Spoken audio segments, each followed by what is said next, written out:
சேனலில் யார் சொல்லலாம்னு சொல்கிறீங்களா? Okay okay. இப்போ வந்து நல்லா மழை பெய்யுது. எல்லா சைடும் இந்த சம்மர் சீசனில் வெயில் அடித்தா எங்கள் சைடு மட்டும் நல்லா மழை பெய்யுது.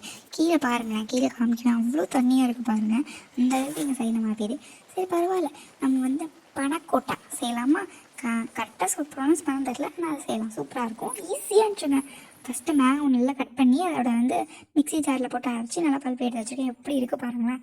அடுத்து தண்ணி நல்லா கொதிக்க வச்சு அதில் வந்து அகரகர் ஆட் பண்ணிக்கிட்டேன். அகரகரும் சுகரும் ஆட் பண்ணி அதை அப்படியே மில்க் காய்ச்சி மில்க் கூட ஆட் பண்ணி அப்படியே ஒரு கிளாஸில் ஊற்றிக்கிட்டேன். ரொம்ப ஈஸியாக தான் இருக்கும். அகரகர் ஆட் பண்ணி சுகர் ஆட் பண்ணி அந்த மில்கோட மிக்ஸ் பண்ணிட்டா ரெடி ஆகிடும். அடுத்து அந்த தண்ணியில் வந்து அந்த அகரகர் ஆட் பண்ண வாட்டர் வந்து மேங்கோ பல்ப்பையும் சேர்த்து போட்டு நல்லா மிக்ஸ் பண்ணி அதையும் கிளாஸ் மேலே ஊற்றிக்கிட்டேன். கீழே உள்ள அந்த மில்க் லேயர் செட் ஆனதுக்கப்புறம் தான் மேலே உள்ள அந்த மேங்கோ லேயர் வந்து ஊற்றணும். நல்லா ஊற்றி நல்லா செட் ஆகிடுச்சு. செட் ஆனதுக்கப்புறம் இந்த மாதிரி நல்லா இப்படி அழகாக ஆடுது பாருங்கள். அதுக்கப்புறம் அதை கட் பண்ணோம். அழகாக இருந்துச்சுங்க. 2 லேயரும் நல்லா மிங்கலாகி சூப்பராக டேஸ்ட்லாம் இருந்துச்சு. Thank you for bye.